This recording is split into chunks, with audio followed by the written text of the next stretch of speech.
Blast me to Magaria! It's time for episode 16 of the Mad Merlin's Warhammer 40,000 Imperium journey. Part 1, Lore and Building. Hello and welcome back to another video. We are starting issue 16 of Warhammer 40,000 Imperium. So in this video we're going to have a quick flick through the lore, look at our models, and I'm going to show you a good alternative to getting some various poses on your models by the handy use of your clippers. So let's have a look at the front cover first off. So in this issue we get 5 miniatures, which is the same we got with issue 14 or 13 I think it was, the assault intercessors. We get, as I just said, the 5 assault intercessors. We read about Chaos Space Marines, and we use large units in our games. So first off, let's go vertical and have a close-up look of our frame. So we also get 5 32mm hex peg hole bases. And here we have our assault intercessors. Like I said, this is the same sprue we got in a previous issue. Gives you 5 models in monopose sort of action poses. Monopose action poses.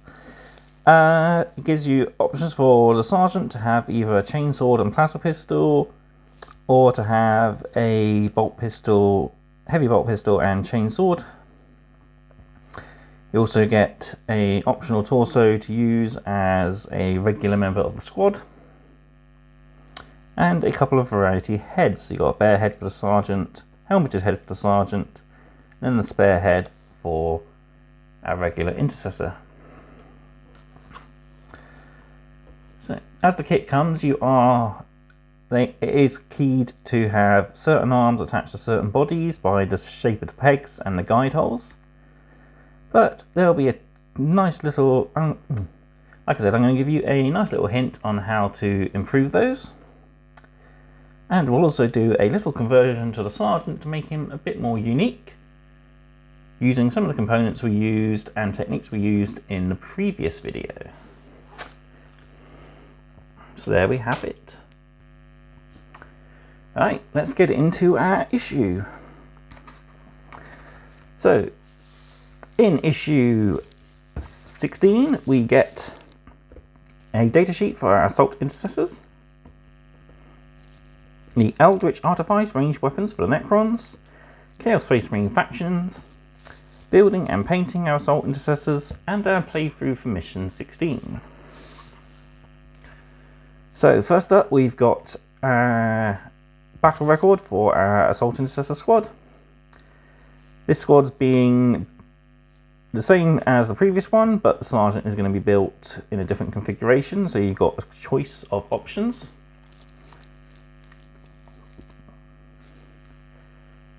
So you've got all the various details, uses of the different types of grenades they wield. So you've got the crack grenades at the bottom there, sergeant markings. Oops, stay. And I've already filled out my battle record. So with this squad, Vinius, who are trench clearers. Sergeant is Alonius Vinius, a tribal champion. Then we got Brother Ignatius, Brother Albertus, Brother Petrus, and Brother Octavius. So we'll see how they get on in battle when they meet the Necrons on the field. Speaking of Necrons, we have a little bit of lore information about different types of weapons. So the true strength of the Necron legions lies in the sheer volume of firepower they can bring to bear upon their opponents. Even lowly Necron warriors wield weapons with more than enough destructive power to rip through the ceramite armor of a Space Marine. So the 3 different types of man-portable Necron weapons are the Yours weapons, which is your standard weapons.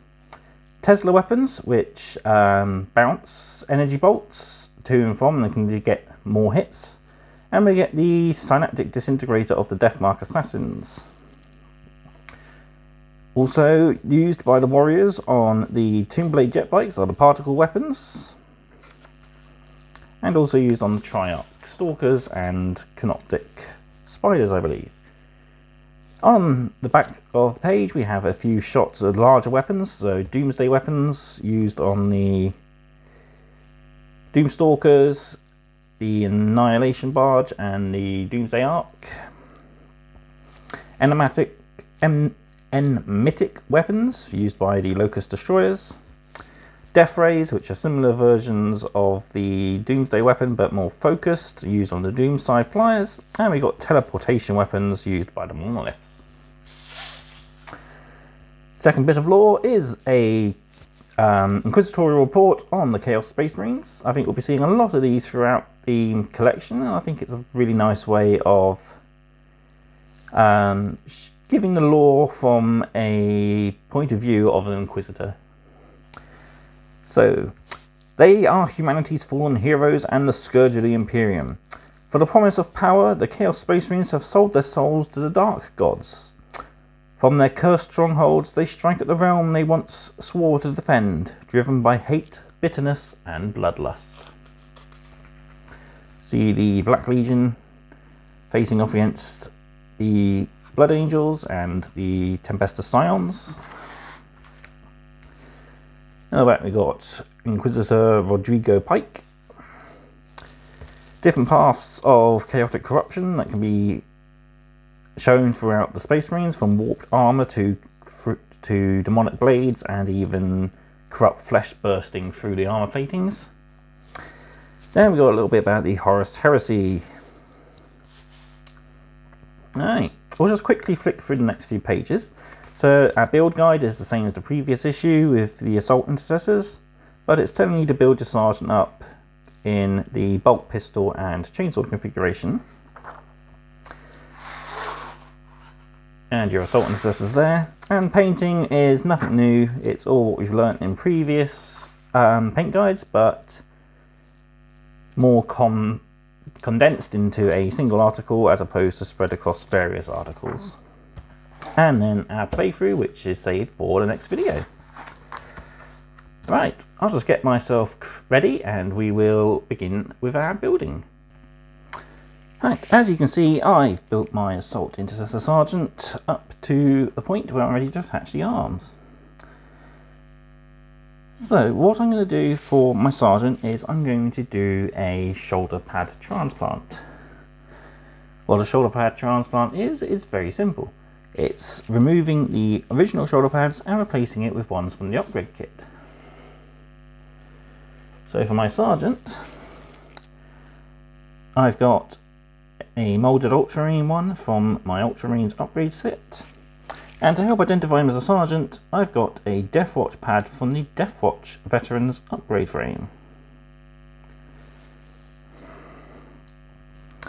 So, to remove our components, we're going to be using our clippers.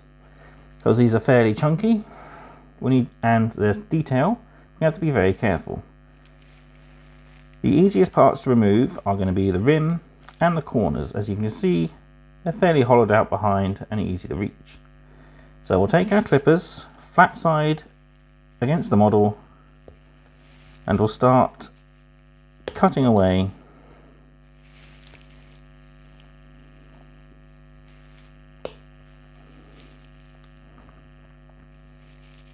Just do this all the way around on both arms. Then afterwards we'll need to take a file and start to smooth out our cuts. Here we have the completed arms. As you can see, I've cut away and filed down and even used my knife to clean up the areas where the shoulder pads will attach. And here we can see that the hole for the peg is visible, but that's no trouble. We'll test these just to see that they still fit on, which they should do. Yeah, look at that. Perfect.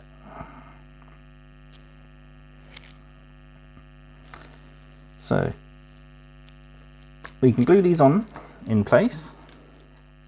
and then bring in our shoulder pads.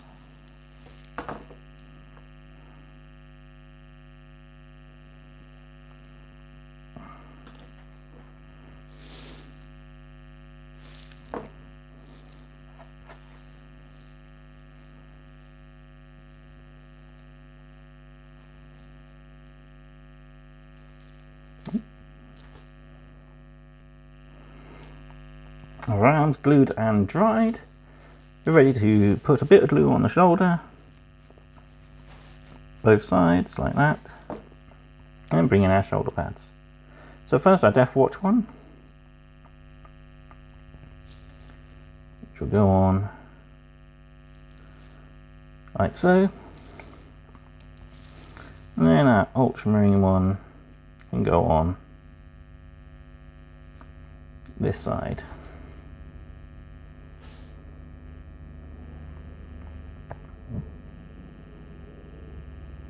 There we have it. As usual, I'll leave the backpack off to make painting our finished model easier. And next we'll move on to our Assault Intercessors. So here we have our Assault Intercessor assembled up to the point where he's ready to put his arms on. You'll also note I haven't attached a head. That is so that we can adjust the head position if the new arm positions are different from the rest of the motion of the body. But to start with, we're going to have to remove these pegs in order to attach our arms. Because if we bring in our chainsword arm, which is part 6, you'll see it goes on, but there's quite a bit of a gap there, so it's not going to sit flush. So in order to do that, we'll bring our clippers in again, keeping the flat of the blades against the model. We'll just clip the peg,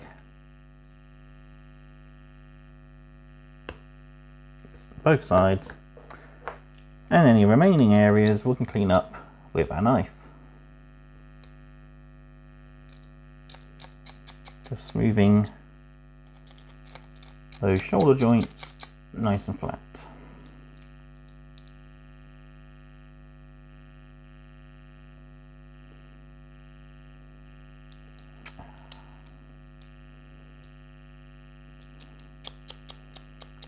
There. While I'm just showing you the one, I do suggest you build all of them at the same time so you can mess around with the poses. But we've got bolt pistol arm 32 here. So if we want to, it's going to have the guy shooting out to the side. I think down to the side like that is a little bit better. Because we'll bring in part 6 and we can either have it up like that or out to the side like that, but yes, I think the original position raised high is going to be the best. So we'll glue those in place.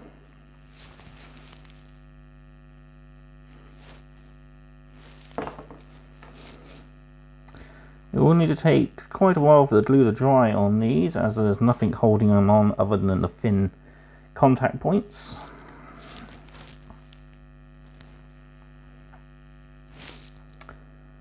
There we go, we've got a rather unique pose model. We can go ahead and glue the head in now as well. In order to get the head more the freedom of pose, we need to remove the bottom peg. So just like with the arm pegs, take our clippers, snip it away, and then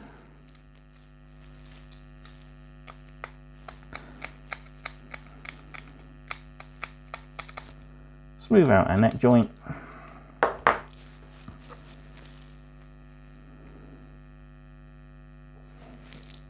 Before pushing it into place. And there we have our converted Assault Intercessor. And we'll bring in our Sergeant. So like I said, that's a very easy and helpful way to get some variety of poses to your models.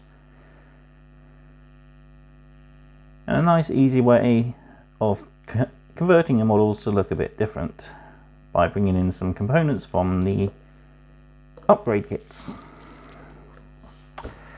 So that's it for this video. We'll be back with the next part, which is our playthrough. So we learn how to use large squads. So we'll be using a squad of Necrons and the Royal Warden, and the Space Marines get a nice big squad of 8 models. So we'll be using 2 4s and omitting the sergeants. But I do think that for future missions, if we do use squads of 10, they'll use one of the free models from issue 2 or 3, was it? 3. The Necrons are 2. They'll use one of the free models that came with issue 2 and issue 3 again, sorry, and swap out one of the sergeants so they can do a full squad of 10. But that will be for later games in the series. So the only other bit of news that I forgot to mention is that I've managed to speed up my subscription. So I should be getting issues 19, 20, 21 and 22 next week. So I should hopefully be able to catch up and be ready for my next dispatch. Will be about 2 weeks after that. So by the end of the month I should get issues 22, 23, 24 and 25, which also happens to be the last subscriber gift, and I'll be able to bump my subscription down to a standard subscription as I no longer want any of the premium kits. So that's it. All what's left for me to do is thank you for watching. Be sure to like, comment, share and subscribe. If you'd like to help the channel out, there is links in the description for my Buy Me a Coffee and also my affiliate link for Curton Games. So I will see you next time for more mad content. Goodbye.